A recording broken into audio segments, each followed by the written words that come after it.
उसी प्रकार से भगवान का नाम लेना चाहिए। जिस प्रकार भोजन जो है शरीर को चलाता है, उसी प्रकार भगवान का नाम जो है आपके जीवन को चलाता है। नीलाम्बुजश्यामल कोमलांगम सीता समारोपितवाम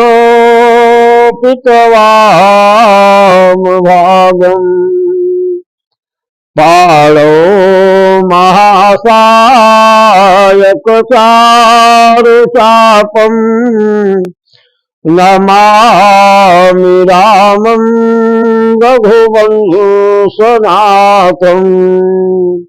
जय श्री राम। देखिए, जैसे आप सीताराम का नाम का जप कर रहे हैं, या सीताराम लिख रहे हैं, या सीताराम जाप कर रहे हैं, तो जो सीताराम नाम का जप है, या केवल राम राम लिखना, या राम राम जपना, यह दोनों में अंतर यह है कि जो राम राम का जप होता है, यह संत लोग साधु लोग करते हैं, कि राम नाम जो है मुक्ति के दाता है। जो राम नाम होता है वह उससे मुक्ति की प्राप्ति के लिए राम राम राम राम राम राम का जप किया जाता है, या राम राम जो है लिखा जाता है। जो सीता है वह शक्ति है। जब आप सीताराम लिखेंगे या सीताराम नाम का जप करेंगे, उसमें शक्ति भी लग जाएगी। शक्ति जो है लक्ष्मी होती है। तो सीताराम नाम का जप जो करते हैं, उनके पास या उनके घर में लक्ष्मी की कमी नहीं होती। कितना भी कोई भी परेशानी आ जाए, परंतु उसके यहाँ लक्ष्मी जो है विराजमान रहती हैं। जो सीताराम नाम का जप किया करते हैं या लिखा करते हैं, राम राम का जप करने से वह केवल मुक्ति की प्राप्ति होती है और शारीरिक संकट जो है दूर हो जाता है। सारा कार्य आपका होगा। परंतु सीताराम नाम जपने से उसमें जो है लक्ष्मी की भी प्राप्ति होगी, क्योंकि सीता जी साक्षात लक्ष्मी जी हैं। इसलिए सीताराम नाम जो है यह जप करना चाहिए। इससे जो है आपका परम कल्याण होगा। और सीताराम नाम का जप बहुत भाव भक्ति से करना चाहिए। आप जप करें या कीर्तन करें, तो भगवान के नाम आप कोई भी जप कर सकते हैं। चाहे ओम नमः शिवाय जपते हैं, या दुर्गा जी का जो भक्त हैं, सारे भक्त जो हैं, जो अपना जो कार्य कर रहे हैं उसमें लगे रहें, उससे अलग न हो। क्योंकि एक ही साधे सब सधे, सब साधे सब जाए। जैसे आप सीताराम नाम का जप कर रहे हैं, कोई भक्त ओम नमः शिवाय का जप कर रहे हैं, तो अगर किसी ने बता दिया सीताराम नाम का जप करने वाले की आप जो है ओम नमः शिवाय का जप करिए या दुर्गा जी का जप करिए, उसमें और लाभ होगा, तो आप इसको छोड़कर उसमें पहुंच गए। इसी पर लिखा है कि एक ही साधे सब सधे, सब साधे सब जाए। तो आप दोनों को साधने लगे, तो आपका मन न तो इधर रह गया न उधर रह गया, केवल आप जो है जाप ही कर पाएंगे। सीताराम का, ओम नमः शिवाय का, हनुमान जी का, सबका केवल आप पूजा कर पाएंगे, जप कर पाएंगे, परंतु मन जो है चारों तरफ घूमता रहता है।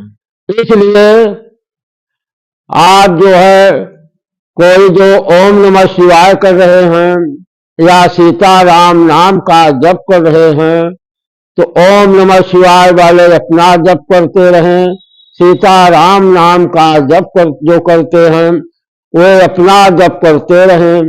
आप गृहस्थ आश्रम में हैं, परिवार आपके पास है, अगर आप राम राम केवल लिखते हैं या जपते हैं तो इसमें इतना बढ़ा दीजिए कि आप जो है सीताराम नाम का जप करिए और सीताराम लिखिए। उससे जो है और कल्याण होगा आपका। इसका फल बहुत बड़ा होता है। परंतु भाव भक्ति के साथ जो जिस देवी देवताओं का जप कर रहे हैं उसमें अपना समय पूर्ण रूप से लगाते रहें। और दूसरा, कोई मंत्र है, आप सीताराम ओम नमः शिवाय कर रहे हैं, आपके मन में आ जाए उनका भी जप कर ले, उनका भी जप कर ले, तो जाप तो आप कर लेंगे परंतु आपका मन जो है भटक जाएगा। क्यों भटक जाएगा? सारी पूजा करने के लिए, सब देवताओं का जप करने के लिए आपका मन जो है भटकता रहेगा, न उसमें आनंद पाएंगे न इसमें आनंद पाएंगे। इसलिए जो पूजा आप करते हैं, जप करते हैं, उसी में मन लगाकर भाव भक्ति के साथ आप उन्हीं देवी देवताओं का पूजन कीजिए और उन्हीं में मग्न रहिए। यही जो है उत्तम माना जाता है और इसी से कल्याण होता है। क्योंकि जो पतिव्रता स्त्री होती है, भगवान और भक्त का संबंध ऐसा होता है जैसा पति और पत्नी का होता है। इसी प्रकार से भक्त और भगवान का संबंध होता है।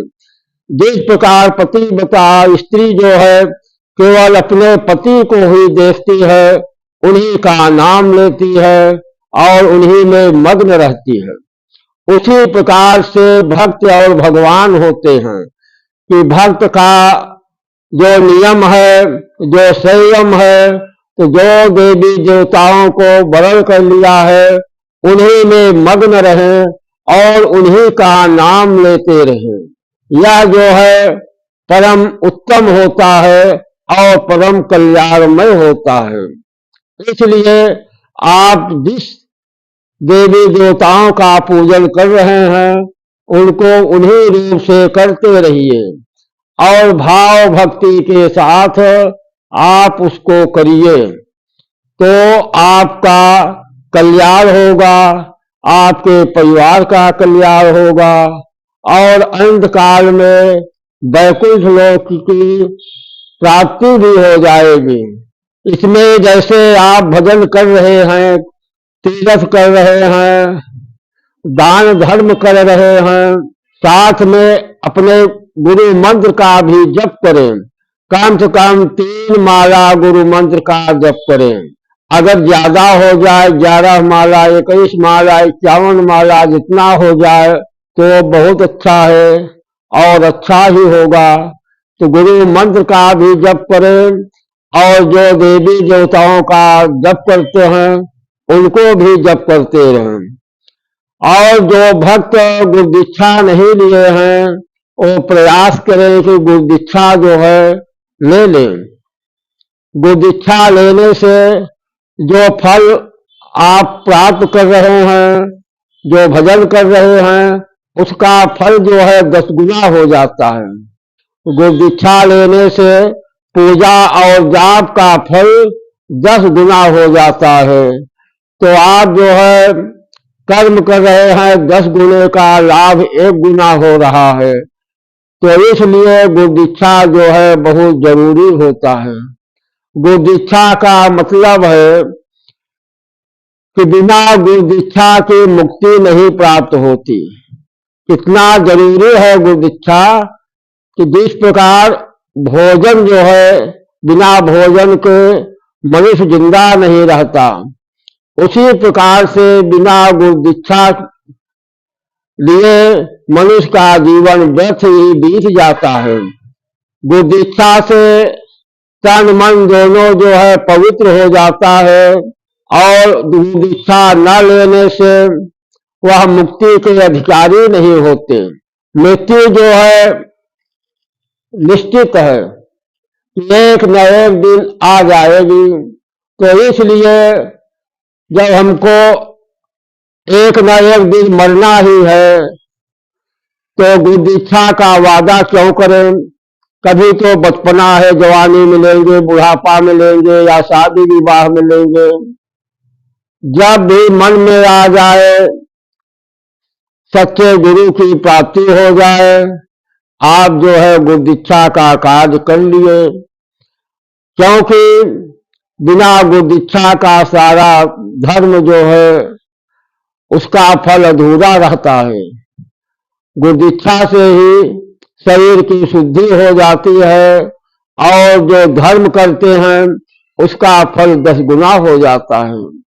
इसलिए भगवान का नाम, गुरु मंत्र का जप और सीताराम नाम का जप, ओम नमः शिवाय का जप, जो जिस जप में लगा है उसको आगे को बढ़ाते रहिए। जैसे 11,000 आप जप कर रहे हैं, तो विचार करिए कि 11,000 जप बहुत ही कम है, हम और करें, 21,000 करें, 51,000 करें, 1,25,00,000 जपें। जितना ज्यादा से ज्यादा हो जाए, यही समझिए कि यह तो बहुत ही कम हो रहा है। और हम भगवान का नाम लें और भजन करें तो और लाभ ही लाभ होगा।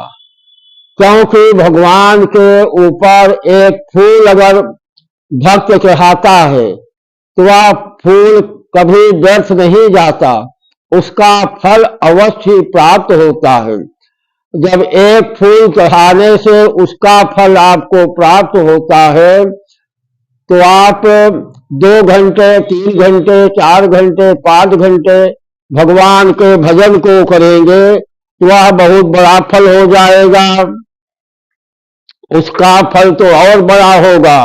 तो इसलिए जितना हो जाए ज्यादा से ज्यादा भगवान का नाम, भजन, कीर्तन हमेशा करते रहिए। कभी आलस्य नहीं करना चाहिए। भगवान के कार्य में कभी भी आलस्य न करें। जैसे आपका पास कोई जरूरी काम है या कहीं जाना है, आपकी तबीयत नहीं ठीक है, इतना भी जरूरी रहता है, परंतु बिना भोजन किए जो है मनुष्य कोई कार्य नहीं करता। अगर भोजन नहीं किया है, 2 घंटे बाद, 4 घंटे बाद उसको भूख सताएगी, तो उसको भोजन करना ही पड़ेगा।